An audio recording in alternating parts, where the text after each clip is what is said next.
महाराष्ट्राच्या इतिहासाच्या या भागामध्ये आपण महाराष्ट्राचं स्वातंत्र्य चळवळीमधील योगदान समजावून घेणार आहोत। 1818 ते 1885 या कालावधीचा आपण या ठिकाणी विचार करणार आहोत। 23 जून 1757 ची जी प्लासीचं युद्ध झालं, त्या प्लासीच्या युद्धामध्ये बंगालच्या नवाबाचा पराभव झाला आणि ब्रिटिशांनी बंगालमध्ये ब्रिटिश सत्तेचा पाया घातला। 1818 ला महाराष्ट्रामध्ये सत्तांतर झालं आणि या ठिकाणची सत्ता ब्रिटिशांच्या हातामध्ये आली। माउंट स्टुअर्ट एल्फिन्स्टनची या भागाचा कमिशनर म्हणून नेमणूक करण्यात आली। शेतीसाठी पारंपरिक रयतवारी पद्धती सुरू करण्यात आली। इंग्रजांच्या अन्यायी धोरणामुळे त्यांच्या विरोधामध्ये अनेक उठाव करण्यात आले। नागपूर, सातारा, कोल्हापूर, सावंतवाडी संस्थानामधील लोकांनी तसेच रामोशी, कोळी, भिल्ल यांनी ब्रिटिशांच्या विरोधामध्ये या काळामध्ये उठाव केलेले आपल्याला दिसून येतात। याशिवाय वासुदेव बळवंत फडके यांचा उठाव आपल्याला माहिती आहे। 1875 चा शेतकऱ्यांनी केलेला उठाव, अशा प्रकारचे प्रखर स्वरूपाचे उठाव ब्रिटिशांच्या काळामध्ये महाराष्ट्रामध्ये झालेले होते। आता ब्रिटिश सत्तेविरुद्ध आंदोलनं जी होत होती, त्या आंदोलनाची कारणं नेमकी कोणती होती हे आपण समजावून घेऊयात। तर याच्यामध्ये अनेक कारणं होती। त्याच्यातलंच एक कारण म्हणजे कर जास्त प्रमाणामध्ये आकारला जात होता। ईस्ट इंडिया कंपनीचं धोरण आर्थिक शोषणाच्या तत्वावरती आधारित होतं। कर जास्त प्रमाणामध्ये आकारला जात होता आणि यामुळे भारतीयांच्यामध्ये असंतोष निर्माण झालेला होता। त्यानंतर ख्रिश्चन धर्माचा प्रसार, ब्रिटिशांनी भारतामध्ये ख्रिश्चन धर्माचा प्रसार केलेला होता किंवा प्रसार ते करत होते आणि यामुळे भारतीय जनता दुखावलेली होती। सनातनी लोक खवळलेले होते। रूढी परंपरा या क्षेत्रामध्ये ब्रिटिश लोक टीका करत होते। ब्रिटिशांनी महाराष्ट्रामधील, भारतामधील सामाजिक रूढी, प्रथा, परंपरा, अंधश्रद्धा, मूर्तीपूजा या बाबतीत टीकास्त्र सुरू केलेलं होतं आणि याचा परिणाम असा झाला की भारतीय जनतेनं ब्रिटिशांच्या विरोधामध्ये उठाव करायला सुरुवात केली। याशिवाय मराठी सत्तेच्या ऱ्हासामुळे नैराश्य आलेले आणि सत्तेपासून दुरावलेले जे संस्थानिक होते, ते संस्थानिक संतप्त झालेले होते। या संस्थानिकांनी रामोशी, भिल्ल, कोळी यांना हाताशी धरून सरकारला उपद्रव द्यायला सुरुवात केलेली होती। वासुदेव बळवंत फडक्यांनी ब्रिटिशांच्या अमानुष जुलमी धोरणाला विरोध करता यावा यासाठी सशस्त्र क्रांतीचा लढा उभारलेला होता आणि त्यांच्या या कार्यामुळे अनेकांना प्रेरणा आणि स्फूर्ती मिळालेली होती। याशिवाय संकटाच्या काळामध्ये जनतेकडे सरकारनं दुर्लक्ष केलेलं होतं। निसर्गाची अवकृपा, रोगराई, दुष्काळ, सरकारचं महसूल धोरण, कर्जबाजारीपणा हे जी कारणं होती, या कारणांमुळे शेतकरी वर्ग दुःखी झालेला होता। ब्रिटिश सरकारनं त्यांच्याकडे दुर्लक्ष केलेलं होतं। कोणत्याही उपाययोजना करण्यात आलेल्या नव्हत्या। यामुळे लोक नाराज होते आणि यामुळे सरकारविरोधी उठाव करण्याशिवाय त्यांच्याकडे पर्याय उरलेला नव्हता। महाराष्ट्रामध्ये यामधला पहिला मोठा संघर्ष ब्रिटिश सरकार आणि रामोशी यांच्यामध्ये झालेला होता। हा संघर्ष आपण आता समजावून घेऊयात। रामोशी, कोळी आणि भिल्ल यांचे केलेले जे उठाव आहेत महाराष्ट्रामधले, ते महाराष्ट्रामधले उठाव आपण समजावून घेऊयात। सुरुवातीला उमाजी नाईकांचा उठाव। रामोशांची वस्ती महाराष्ट्रामध्ये आहे आणि रामोशी हे स्वतःला रामवंशी समजतात। काही विद्वान रामवंशी किंवा काही तज्ञ यांना रानवंशी म्हणजे रानात राहणारे अशी सुद्धा या लोकांची व्याख्या करतात। निजामाच्या प्रदेशामधील शोरापूरच्या राजाला हे लोक आपला प्रमुख मानत होते। आपल्या नावापुढे नाईक अशी संज्ञा हे लोक लावत असत। पुणे प्रांतामध्ये रामोशांच्यामध्ये चव्हाण आणि जाधव अशा दोन आडनावांचे लोक आपल्याला दिसून येतात। रामोशी लोक धाडशी आणि स्वतंत्र प्रवृत्तीचे होते। रामोशी लोक शेती, पशुपालन, किल्ल्यांचा बंदोबस्त आणि मोठ्या वाड्यांवरती पहारेकरी अशा प्रकारची कामं करत होते। किल्ल्यांच्या बंदोबस्ताचं काम त्यांच्याकडे सोपवण्याची पद्धत, तसंच ठराविक गावांचा महसूल गोळा करण्याचा त्यांना अधिकार होता। इंग्रजी राजवटीमध्ये त्यांना कामावरून कमी करण्यात आलं आणि त्यांची इनामं जप्त करण्यात आलेली होती आणि यामुळं या लोकांनी दरोडे घालायला सुरुवात केलेली होती आणि ब्रिटिश कायदे व्यवस्था यामुळे धोक्यात आलेली होती। आता याच्यामध्ये रामोशांच्या उठावामध्ये उमाजी नाईकाचा उठाव आपण समजावून घेऊयात। उमाजी नाईक हे रामोशांचे नेते होते। यांचा जन्म पुरंदरमधील भिवरी गावामध्ये 1791 मध्ये झालेला होता। यांच्या वडिलांचं नाव दादजी असं होतं आणि यांचे वडील म्हणजे दादजी अन्यायाच्या विरोधामध्ये काम करत होते। या ठिकाणी आपल्याला हे उठाव पाहत असताना सदाशिव आठवले यांनी या उमाजी नाईकांचं जे व्यक्तिमत्व आहे, त्या व्यक्तिमत्वाचे वर्णन करताना जे उद्गार काढलेले होते, ते उद्गारही आपण समजावून घेऊयात।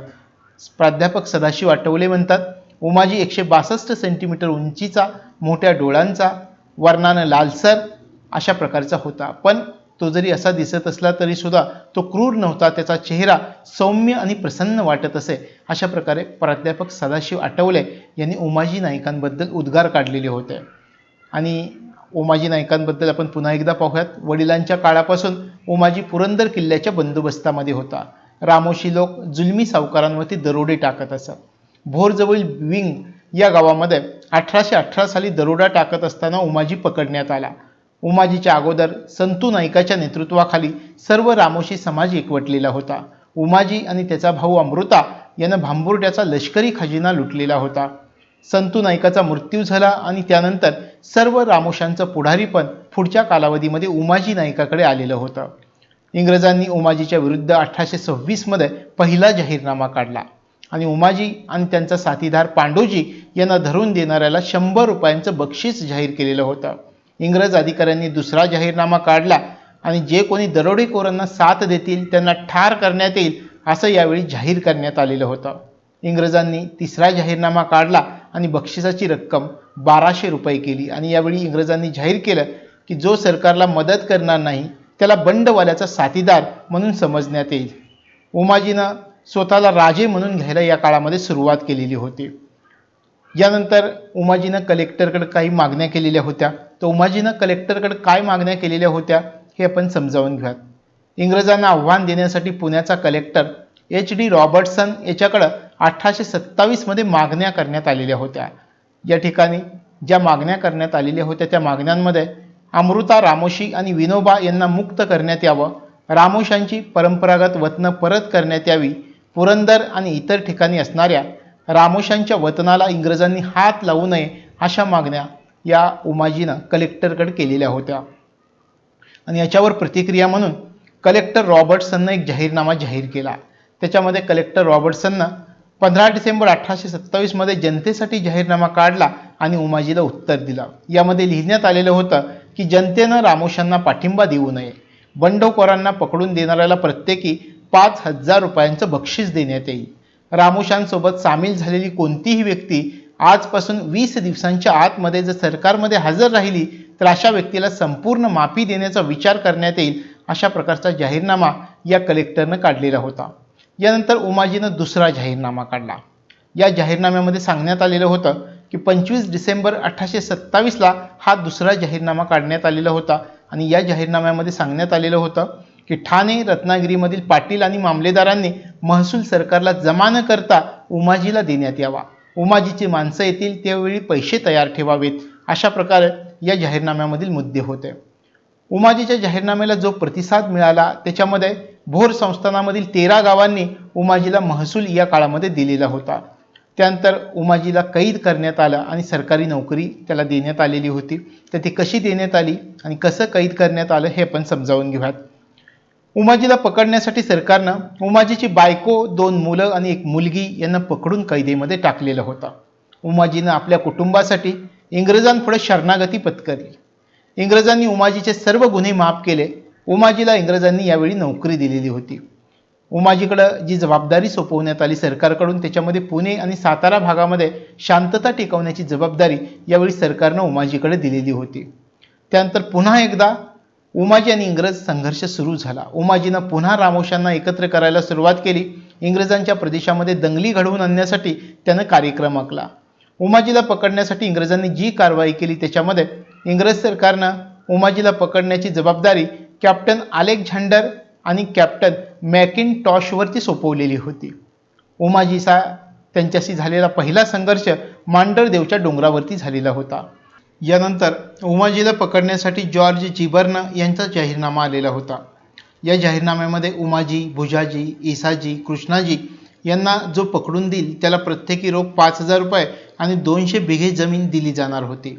सरकारला उमाजीबाबत बातमी देणाऱ्याला 2500 रुपये बक्षीस आणि 100 बिघे जमीन दिली जाणार होती. प्रत्यक्ष बंडामध्ये सामील असणाऱ्यांना जर बातमी पुरवली तर त्याचे सर्व गुन्हे माफ केले जाणार होते. इंग्रजांना उमाजीला यावेळी पकडता आलेलं नव्हतं. त्यानंतर उमाजीला पकडण्यासाठी बक्षिसाच्या रकमेमध्ये पुढच्या कालावधीमध्ये वाढ करण्यात आली. इंग्रजांनी 8 ऑगस्ट 1831 ला पुन्हा जाहीरनामा काढला आणि या जाहीरनाम्यामध्ये बक्षिसाची रक्कम 10,000 रुपये आणि 400 बिघा जमीन एवढी दुप्पट करण्यात आली. बातमी पुरवणाऱ्याला 5,000 रुपये रोख आणि 200 बिघा जमीन देण्याची घोषणा करण्यात आली. यावेळी उमाजीचे जवळचे सहकारी काळू आणि नाना त्याच्या विरोधामध्ये गेले. उमाजीला पकडून देण्याची जबाबदारी त्यांनी घेतली. यावेळी उमाजीचा जुना शत्रू बापूसिंग परदेशी यानं सुद्धा सहकार्य केलेलं होतं. काळू आणि नाना यांनी विश्वासघातानं उमाजीला पुण्याला मुळशीजवळ आवळस या ठिकाणी आणलं. नानाने उत्तोळी या ठिकाणी 15 डिसेंबर 1831ला उमाजीला पकडलं आणि इंग्रजांच्या स्वाधीन केलं. उमाजीला कैद करण्यात आली आणि त्याची चौकशी करण्यात आली. उमाजीला गुन्हेगार ठरवण्यात आलं आणि 3 फेब्रुवारी 1834ला उमाजीला फाशी देण्यात आल्या. अशा प्रकारे हा उमाजी नाईकाचा उठाव होता. त्यानंतर कोळ्यांचा उठाव महत्त्वाचा होता.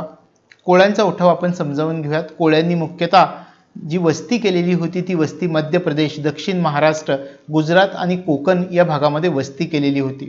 महाराष्ट्रामध्ये कोळ्यांचे सोधे कोळी आणि डोंगरी कोळी असे भेद आपल्याला दिसून येतात. कोळ्यांचे सोने कोळी आणि महादेव कोळी हे पोटभेद आहेत. याशिवाय किल्ल्यांच्या बंदोबस्त्यामध्ये कोळ्यांचं महत्त्वाचं स्थान होतं. इंग्रजी राजवटीमध्ये किल्ल्यांची व्यवस्था पूर्णपणे बदलली गेली आणि यामुळे कोळ्यांच्या नोकऱ्या गेलेल्या होत्या. इंग्रजांनी त्यांच्या जमिनी काढून घेतल्या आणि यामुळं कोळ्यांवरती उपासमारीची वेळ आलेली होती. महाराष्ट्रामधील कोळी इंग्रजांच्या विरोधामध्ये गेले आणि कोळ्यांचे उठाव जे झाले ते उठाव 3 टप्प्यांमध्ये झालेले होते. आता कोळ्यांचे उठाव कोणत्या 3 टप्प्यांमध्ये झाले हे आपण समजावून घेऊयात. पहिला टप्पा इसवी सन 1824च्या दरम्यान मुंबई भागामध्ये नेटिव्ह इन्फंट्रीनं उठाव केला आणि हा उठाव ब्रिटिशांनी दडपला. कोळी समाजामधील काही जण संतप्त झाले. पोलीस दलामधील कोळी जमातीचा अधिकारी रामजी भांगडिया यांना आपल्या पदाचा राजीनामा दिला आणि कोळी जमातीचे प्रश्न सोडवण्यासाठी त्याने प्रयत्न सुरू केले. सारा भरायला त्याने नकार दिला.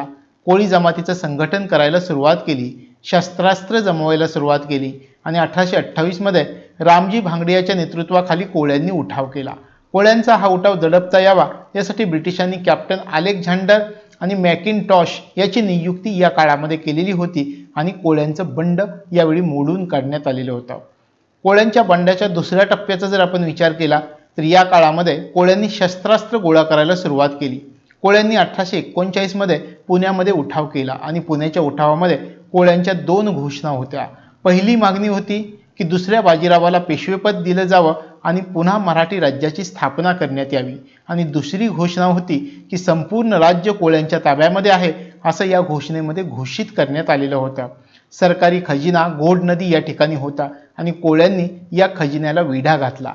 रोज या असिस्टंट कलेक्टरनं उठाव मोडून काढण्यासाठी पुणे या ठिकाणावरून सैन्य बोलवून घेतलं आणि यावेळी 54 कोळ्यांना पकडण्यात आलेलं होतं. अशा प्रकारे हा दुसरा टप्पा होता कोळ्यांच्या उठावाचा. त्यानंतर कोळ्यांच्या उठावाचा तिसरा टप्पा आपण समजावून घेऊयात. या टप्प्यामध्ये रघु भांगडिया आणि बापू भांगडिया यांच्या नेतृत्वाखाली पुणे, नाशिक नगर परिषदामध्ये उठाव करायला सुरुवात झालेली होती. सातारा आणि पुरंदर भागामध्ये या उठावाचं लोण पसरलेलं होतं. 1845मध्ये बापू भांगडियाला पकडण्यात आलं. कॅप्टन जेल यानं कोळ्याच्या संदर्भामध्ये माहिती मिळवली आणि कोळ्यांच्या नेत्यांना यावेळी पकडण्यात आलेलं होतं आणि यावेळी कोळ्यांच्या नेत्यांना कठोर शिक्षा देण्यात आली. 1850 पर्यंत कोळ्यांच्या उठावाचा यावेळी कायमचा बंदोबस्त करण्यात आलेला होता. अशा प्रकारे कोळ्यांच्या उठावाचे 3 टप्पे आपल्याला सांगता येतील. कोळ्यांच्या उठावानंतर भिल्लांचा उठाव महत्त्वाचा होता. आता भिल्लांचा उठाव आपण समजावून घेऊयात. भिल्लांची वस्ती अरवली, विंध्य, सह्याद्री आणि सातपुडा पर्वतरांगांमध्ये होती. खानदेशामध्ये भिल्लांची वस्ती जास्त होती आणि भिल्लांच्या जे उपजीविकेचं साधन होतं त्याच्यामध्ये शेती करणं, पशुपालन, मासेमारी, शिकार करणं ही उपजीविकेची साधनं ही भिल्लांची होती. भिल्लांनी 1803 मध्ये प्रखर उठाव केलेला होता. पेंढारी लोकांचा भिल्लांना यावेळी पाठिंबा मिळालेला होता. 1818 मध्ये भिल्लांनी सातमाळ, अजंठा या भागामध्ये उठाव केलेले होते. याशिवाय सातमाळ, अजंठा भागामध्ये कॅप्टन बिग्ज हा त्यावेळी कलेक्टर होता. कॅप्टन बिग्जनं यावेळी भिल्लांची रसद तोडली. भिल्लांवर नियंत्रण करणं इंग्रजांना शक्य झालेलं नव्हतं या काळामध्ये आणि इंग्रजांनी भिल्लांबाबत यावेळी सौम्य धोरण स्वीकारलं. इंग्रजांनी काही भिल्लांना पेन्शन दिल्या. काही प्रदेशामधील बंदोबस्तांचं काम भिल्लांच्याकडे सोपवायला सुरुवात केली. याशिवाय भिल्लांच्या उठावामध्ये सातमाळचा चिल नाईक याचा समावेश त्या काळामध्ये होता. चिल नाईकनं इंग्रजांना हैराण करून सोडलेलं होतं. कॅप्टन बिग्जनं त्याचा पाठलाग करून त्याला पकडलं आणि त्याच्यावरती आरोप ठेवून त्याला फाशीची शिक्षा देण्यात आली. भिल्लांच्या बंदोबस्तासाठी कॅप्टन बिग्जनं कॅप्टन डुसार्टची यावेळी नेमणूक केलेली होती. डुसार्टनं भिल्लांचा प्रमुख शेख ढुल्ला याला पकडलं आणि कठोर शिक्षा दिली. कॅप्टन बिग्जनं मेजर मोरिन याच्याकडे त्याच्या बंदोबस्ताची जबाबदारी सोपवली आणि मेजर मोरिननं हे बंड त्यावेळी मोडून काढलेलं होतं. पुन्हा 1822 मध्ये हिरा नावाच्या भिल्लांच्या नेतृत्वाखाली उठाव सुरू करण्यात आला आणि 1825 साली सेवाराम घिसाडी याच्या नेतृत्वाखाली भिल्लांनी पुन्हा उठावाला सुरुवात केलेली होती. लेफ्टनंट ऑट्रॅट्रॅम हा भिल्लांचे बंड शमवण्याचा प्रयत्न या काळामध्ये करत होता. लेफ्टनंट ऑट्रॅट्रॅम यानं सेवारामला पकडलं. त्याच्या साथीदारांची मवाळ भूमिका लक्षामध्ये घेऊन लेफ्टनंट ऑट्रॅट्रॅम याने या सर्वांचे गुन्हे त्या काळामध्ये माफ केलेले होते आणि सरकारनं बळकवलेल्या जमिनी या लोकांना परत दिलेल्या होत्या. अशा प्रकारे भिल्लांचा उठाव महाराष्ट्रामध्ये झालेला होता. यानंतर 1857च्या उठावामधील महाराष्ट्राची भूमिका आपण समजावून घेणार आहोत. ब्रिटिश राजवटीमधील सर्वात मोठा उठाव म्हणून 1857चा उठाव ओळखला जातो. स्वातंत्र्यवीर विनायक दामोदर सावरकरांनी 1857च्या उठावाला पहिलं स्वातंत्र्य समर असा उल्लेख त्यावेळी केलेला होता. इतिहासकार नर फाटक यांनी 1857च्या उठावाला शिपायांची भाऊगर्दी असं म्हटलेलं होतं आणि 1857च्या उठावानं महाराष्ट्रामधील जनता इंग्रजी सत्तेच्या विरुद्ध खवळून उठलेली होती. आता आपण या 1857च्या उठावामध्ये महाराष्ट्रामधील विविध घटकांनी कोणत्या प्रकारे प्रयत्न केलेले होते हे समजावून घेऊयात. सुरुवातीला रंगो बापूजी गुप्ते आणि 1857चा उठाव. साताऱ्याचे छत्रपती प्रताप सिंह यांचं गेलेलं राज्य परत मिळवता यावं यासाठी रंगो बापूजीनं प्रयत्न केलेले होते आणि हे प्रयत्न करत असताना रंगो बापूजी यासाठी इंग्लंडला सुद्धा जाऊन आलेले होते. महाराष्ट्रामध्ये 1857च्या उठावाची सुरुवात झाली आणि रंगो बापूजीनं याचा फायदा घेण्याचं ठरवलं. मांग, रामोशी, कोळी यांना एकत्र केलं, सैन्य उभारलं आणि उठावासाठी निवडलेल्या ठिकाणांमध्ये कोल्हापूर, पंढरपूर, फलटण, वाठार, बेळगाव, कळंबी, कराड, आरळे आणि देऊर या ठिकाणांचा समावेश होता. यावेळी सरकारने धरपकड सुरू केली. रंगो बापूजी यावेळी भूमिगत झालेले होते. इंग्रज सरकारनं यावेळी आरोपींना फासावरती चढवलेलं होतं. त्यानंतर कोल्हापूरमधील उठाव. कोल्हापूरमधील पहिला उठाव 31 जुलै 1857च्या रात्री झाला. 27व्या रेजिमेंटमधील भारतीय सैनिकांनी यामध्ये पुढाकार घेतलेला होता. 27व्या रेजिमेंटमधील भारतीय सैनिकांनी रेजिमेंटची तिजोरी यावेळी लुटली आणि युरोपियन अधिकाऱ्यांच्या घरावरती हल्ले करण्यात आले. बंड मोडून काढता यावा यासाठी बेळगाव, सातारा आणि पुण्यावरून फौजा बोलवण्यात आल्या. यावेळी जेकब नावाच्या अधिकाऱ्यानं हा उठाव दडपून टाकलेला होता. दुसरा उठाव 6 डिसेंबर 1857 मध्ये झाला. कोल्हापूर, बेळगाव, धारवाड या ठिकाणी हिंदी शिपायांनी बंडाची योजना आखलेली होती. ब्रिटिश सरकार सावध झालं आणि उठाव दडपून टाकण्यात आलेला होता. त्यानंतर पेठ मधला उठाव महत्त्वाचा होता. नाशिक जिल्ह्यामधील पेठ या ठिकाणी कोळ्यांनी उठाव केलेला होता. पेठचा राजा भगवंतराव निळकंठराव हा या उठावाच्या मागं होता. कोळी लोकांनी या ठिकाणी हर्सुलच्या बाजारामध्ये अचानक लूटमार केली. कोळी लोकांना यावेळी भिल्लांनी मदत केलेली होती. यावेळी सरकारी खजिना लुटण्यात आला. ग्लासपूल हा युरोपियन अधिकारी पेठकडे येत असल्याची बातमी आली आणि कोळी हर्सुलच्या जंगलामध्ये पळून गेले. जंगलामधील लपलेल्या बंडखोरांना पकडून ग्लासपूलनं हद्दपार केलं. यावेळी अनेकांना शिक्षा करण्यात आलेल्या होत्या. पेठच्या राजाला यावेळी फाशी देण्यात आली. त्यानंतर नाशिक आणि नगरमधील उठाव आपण समजावून घेऊयात. 1857च्या बंडामध्ये नाशिक नगरमध्ये भिल्लांनी ब्रिटिशांच्या विरोधामध्ये उठाव केले. नांदगावला भिल्ल आणि इंग्रज यांच्यामध्ये चकमक झाली. ब्रिटिशांनी भिल्लांवरती हल्ला केला आणि यावेळी बंडखोरांना ठार मारण्यात आला. त्यानंतर जमखिंडी संस्थानामधील उठाव. जमखिंडीचे राजे आप्पासाहेब पटवर्धन होते. आप्पासाहेब पटवर्धन हे इंग्रजांच्या मर्जीमधले राजे होते. किल्ल्याची दुरुस्ती करून घ्यायला त्यांनी सुरुवात केली आणि त्यांच्या या हालचाली त्या ठिकाणी असणाऱ्या रेसिडेंट याला संशयास्पद वाटल्या आणि इंग्रजांनी जमखिंडीमधील संशयितांना पकडायला यावेळी सुरुवात केली आणि उठाव होण्यापूर्वीच या ठिकाणी इंग्रजांनी बंदोबस्त केलेला होता. यानंतर मुधोळमधील बेरड जमातीचा उठाव. इंग्रज सरकारनं 1857 मध्ये शस्त्रबंदीचा कायदा लागू केला. मुधोळमधील या ठिकाणी हुलगर्डीचे जे बेरड होते या बेरडांना हा कायदा मान्य नव्हता. 500 बेरड यावेळी एकत्र आले. इंग्रज सैन्य आणि बेरड यांच्यामध्ये यावेळी चकमकी झाल्या. इंग्रज सैन्य हुगळीमध्ये शिरले आणि त्यांनी 200 बेसावध बेरडांची कत्तल यावेळी केलेली होती. यानंतर नागपूरमधील उठाव. बंडखोरांनी उठावाची योजना आखलेली होती. बंडखोरांना लखनौ, कानपूर या ठिकाणच्या बंडखोराचं साह्य मिळालेलं होतं. 13 जून 1857 ही उठावाची तारीख ठरलेली होती. 13 जून 1857च्या रात्री 12 वाजता आकाशामध्ये शोभेच्या दारूचे फुगे फोडले जाणार होते आणि हा इशारा समजला जाणार होता आणि हा इशारा समजून बंडखोरांनी रेसिडेन्सी सीताबर्डीचा किल्ला, कामठी ही ठिकाणं ताब्यात घ्यायची असं ठरलेलं होतं. या उठावाची बातमी इंग्रजांना कळाली. इंग्रज सावध झाले आणि त्यांनी दारूचे फुगे आकाशामध्ये फुटणार नाहीत याची यावेळी काळजी घेतली. बंडखोर वाट पाहत बसले. दुसऱ्या दिवशी इंग्रजांनी पकडलेल्या 3 बंडखोरांना फाशी देण्यात आली. यावेळी काही बंडखोरांना जन्मठेपेची शिक्षा सुनावण्यात आली. यामुळे प्रत्यक्षामध्ये हा नागपूरचा उठाव होऊ शकलेला नव्हता. त्यानंतर औरंगाबादमधील उठाव. 1857च्या उठावाच्या वेळी औरंगाबाद निजामी राजवटीमध्ये होतं. या ठिकाणी इंग्रजी फौजेमधील हिंदी शिपायांमध्ये चलबिचल सुरू झालेली होती. मुस्लिम शिपायामध्ये चाललेल्या हालचालींबाबत इंग्रज यावेळी शासक बनलेले होते आणि उठावाचा उद्रेक होण्यापूर्वीच उठावाला पाठिंबा देणारे शोधण्यात आले आणि त्यांना फाशी देण्यात आली. यामुळे उठाव अयशस्वी झालेला होता. त्यानंतर शेतकऱ्यांचा उठाव महत्त्वाचा होता. शेतकरी वर्ग हा भारतीय समाजामधील कनिष्ठ वर्ग म्हणून ओळखला जातो. या वर्गाचं शोषण इंग्रजांच्या काळामध्ये होत होतं. 1857 महाराष्ट्रामध्ये शेतकऱ्यांचा उठाव झाला. महाराष्ट्रामध्ये एल्फिन्स्टन हे कमिशनर असताना त्यांनी रयतवारी प्रथा लागू केली. रयतवारी प्रथेमुळे पाटील, देशमुख, देशपांडे, कुलकर्णी यांचं महत्त्व कमी झालं. रयतवारी पद्धतीमुळे शेतकरी सावकार, शेतकरी सरकार यांच्या संबंधांमध्ये बदल झालेले होते. रयतवारी पद्धतीमुळे वैयक्तिक शेतकरी जमीन महसुलाचा भरणा करण्यासाठी जबाबदार होता. पावसाचं प्रमाण कमी होतं. यामुळं शेतकऱ्यांची अवस्था दयनीय झालेली होती. शेतीचं उत्पन्न कमी झालेलं होतं आणि सारा भरता यावा यासाठी अनेक शेतकऱ्यांनी आपल्या जमिनी विकलेल्या होत्या. पुणे, सोलापूर, सातारा या भागामध्ये शेतकऱ्यांनी सरकारविरुद्ध बंड पुकारलेलं होतं. शेतकऱ्यांच्या असंतोषामुळे उठावाचा प्रसार सुरू झाला. उठावाचा प्रसार 1874 साली पुणे जिल्ह्यामधील शिरूर तालुक्यामधील या ठिकाणी कर्धे या गावापासून सुरू झालेला होता. कर्धे गावाच्या लोकांनी सारा भरायला नकार दिला.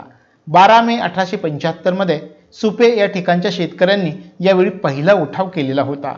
मारवाडी, गुजर, सावकार यांच्या घरांवरती शेतकऱ्यांनी हल्ले चढवले. नगर, सातारा, सोलापूर, रत्नागिरी या जिल्ह्यामध्ये यावेळी उठाव करण्यात आलेले होते. सावकारांची मालमत्ता लुटणे, गहाण खतं जाळून टाकणे यावेळी हे प्रकार शेतकऱ्यांनी सुरू केलेले होते. बागलान, भिमडी, शिरूर, इंदापूर, हवेली, पारनेर, श्रीगोंदा, कर्जत या ठिकाणी यावेळी उठाव झालेले होते. अशा प्रकारे शेतकऱ्यांचे उठाव आणि शेतकऱ्यांमधील असंतोषाची चौकशी करता यावी यासाठी कमिशनची नेमणूक यावेळी करण्यात आलेली होती आणि त्याला डेक्कन रॉयट्स कमिशन असं या नावाने ओळखलं जात होतं. मुंबई सरकारनं दक्षिणेमध्ये चालू असलेल्या शेतकऱ्यांच्या असंतोषाची चौकशी करण्यासाठी नेमलेलं कमिशन हे डेक्कन रॉयट्स कमिशन होतं. या कमिशनमध्ये 4 सभासद होते आणि या कमिशनचा उद्देश होता की महाराष्ट्रामध्ये शेतकऱ्यांची आर्थिक स्थिती कशी आहे याची चौकशी करणं आणि त्याचा अहवाल सरकारला सादर करणं अशा प्रकारची कामं या डेक्कन रॉयट्स कमिशनकडे सोपवण्यात आलेली होती.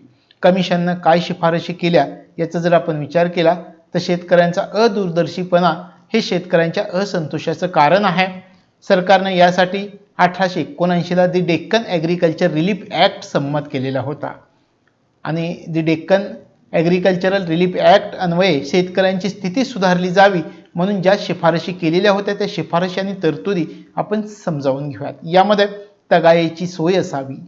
नवीन उपाय म्हणून शेतकरी बँका सुरू करण्यात याव्यात. या कायद्यानं कर्जबाजारी शेतकऱ्यांच्या जमीन सावकारांकडे सहजासहजी हस्तांतरित होणार नाहीत अशा प्रकारची तरतूद करण्यात आलेली होती. यानंतर शेतकऱ्यांच्या उठावानंतर वासुदेव बळवंत फडके यांचा उठाव आपण समजावून घेऊयात. भारताच्या स्वातंत्र्य चळवळीमधील आद्य क्रांतिकारक म्हणून वासुदेव बळवंत फडक्यांना ओळखलं जातं. वासुदेव बळवंत फडक्यांवरती न्यायमूर्ती रानडे, गणेश वासुदेव जोशी उर्फ सार्वजनिक काका यांचा प्रभाव होता. 1857च्या उठावानंतर इंग्रज विरोधामध्ये पहिला सशस्त्र उठाव करणारे वासुदेव बळवंत फडक्यांना ओळखलं जातं आणि वासुदेव बळवंत फडके यांचा जन्म कुलाबा जिल्ह्यामधील सिरढोण या ठिकाणी झालेला होता. पेशवाईमध्ये कर्नाळा किल्ल्याची किल्लेदारी फडके यांच्या घराण्यामध्ये होती. सुभेदार फडके म्हणून सुद्धा त्यांना ओळखलं जात होतं. मराठी सत्तेचा ज्यावेळी ऱ्हास झाला यानंतर त्यांच्या कुटुंबाचे उदरनिर्वाहाचं साधन नाहीसं झालेलं होतं. उदरनिर्वाहासाठी प्रथम रेल्वे खात्यामध्ये वासुदेव बळवंत फडक्यांनी लिपिक म्हणून काम केलं. इंग्रजी अधिकाऱ्यांकडून अपमानास्पद वागणूक यावेळी त्या काळामध्ये त्यांना मिळत होती. नोकरीमुळं आईच्या अंत्यविधीला ते पोहोचू शकले नाहीत. त्यांना खूप वाईट वाटलं आणि यावेळी त्यांनी नोकरी सोडून दिली. आणि वासुदेव बळवंत फडके यांचा धार्मिक जर आपण विचार केला तर ते दत्ताचे उपासक होते. वासुदेव बळवंत फडक्यांनी दत्त महात्मा हा 7000 ओव्यांचा ग्रंथ लिहिलेला आहे. आता फडके यांचे विचार काय होते हे आपण समजावून घेऊया. वासुदेव बळवंत फडक्यांचा लष्करी सामर्थ्यावरती विश्वास होता.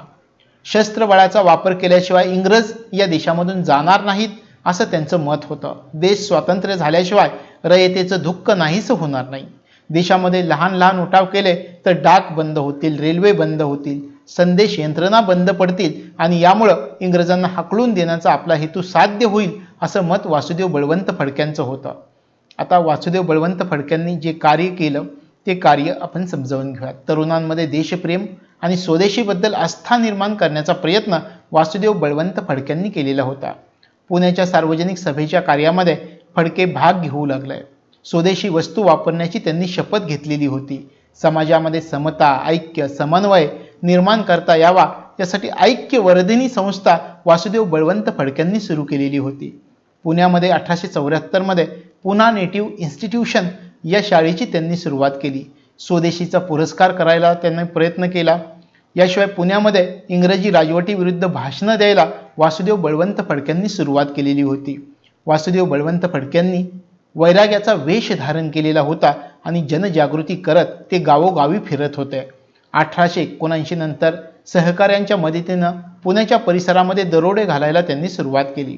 इंग्रजांचं राज्य सनदशीर मार्गाने पराभूत होणार नाही म्हणून क्रांतीचा मार्ग स्वीकारला पाहिजे असं वासुदेव बळवंत फडक्यांचं मत होतं.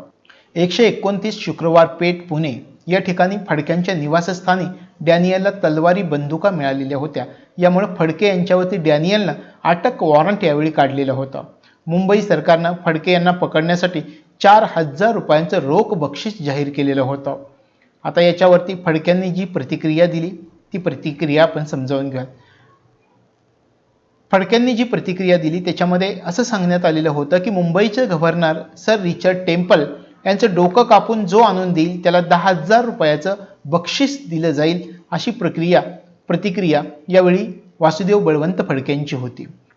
यानंतर फडके कोकणाकडे गेले. कोकणामध्ये शेतकऱ्यांना विश्वासामध्ये घेतलं आणि आसपासच्या भागावरती धाडी घालायला सुरुवात केलं. यावेळी रामोशांनी फडक्यांची साथ सोडून दिली. फडके कोकणातून गाणगापूरला गेले. गाणगापूरहून फडके श्रीशैलला गेले आणि त्या ठिकाणी रघुनाथ भटाने त्यांची भेट घेतली. 23 जुलै 1879 विजापूर जवळील देवर नावडगी या ठिकाणी एका बौद्ध विहारामध्ये झोपेत असताना त्यांना अटक करण्यात आलेली होती आणि फडके यांच्या विरुद्ध यावेळी खटल्याची सुरुवात झालेली होती. आता फडके हे पकडण्यात आले, त्यांच्यावरती खटला सुरू करण्यात आला. तर वासुदेव बळवंत फडके आणि त्यांच्यावरची खटला आपण समजावून घेऊयात. न्यायमूर्ती अल्फ्रेड केसर यांच्यासमोर हा खटला सुरू करण्यात आला. न्यायमूर्तींनी इंग्रजांविरुद्ध युद्ध पुकारण्याचा कट केल्याचा आरोप फडक्यांवरती ठेवला आणि खटला सत्र न्यायाधीश न्यून हॉकडे वर्ग करण्यात आलेला होता. भारतीय दंडविधानाच्या 12 122 आणि 124 कलमानुसार हा खटला दाखल करण्यात आलेला होता.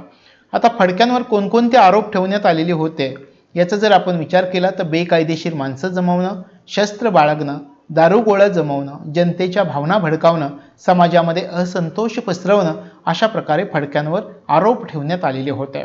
आणि फडके यांच्यावरील खटल्याचा जर आपण विचार केला तर उच्च न्यायालयामधील फडके यांच्या बचावाचं काम महादेव चिमाजी आपटे यांनी केलेलं होतं. फडके यांच्यासाठी जनतेनं निधी गोळा केलेला होता. न्यायाधीशांनी फडके यांना राजद्रोही ठरवलं आणि जन्मठेपेची शिक्षा ठोठावलेली होती. 3 जानेवारी 1880 तेहरान बोटीनं त्यांना एडनला पाठवण्यात आलं आणि एडन या ठिकाणी छळाला बळी पडून 17 फेब्रुवारी 1883 वासुदेव बळवंत फडक्यांचं निधन झालं.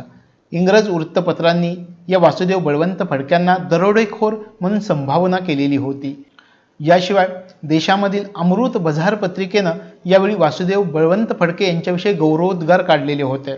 या वृत्तपत्रानं या पत्रिकेनं असं म्हटलेलं होतं की देशप्रेमानं ओथंबलेला हिमालयासारखा उत्तुंग महापुरुष अशा प्रकारचा उल्लेख या बंगालच्या अमृत बझार पत्रिकेनं वासुदेव बळवंत फडक्यांबद्दल केलेला होता. अशा प्रकारे आद्य क्रांतिकारक म्हणून वासुदेव बळवंत फडक्यांना ओळखलं जातं, हे आपल्याला या ठिकाणी लक्षामध्ये ठेवायचं आहे.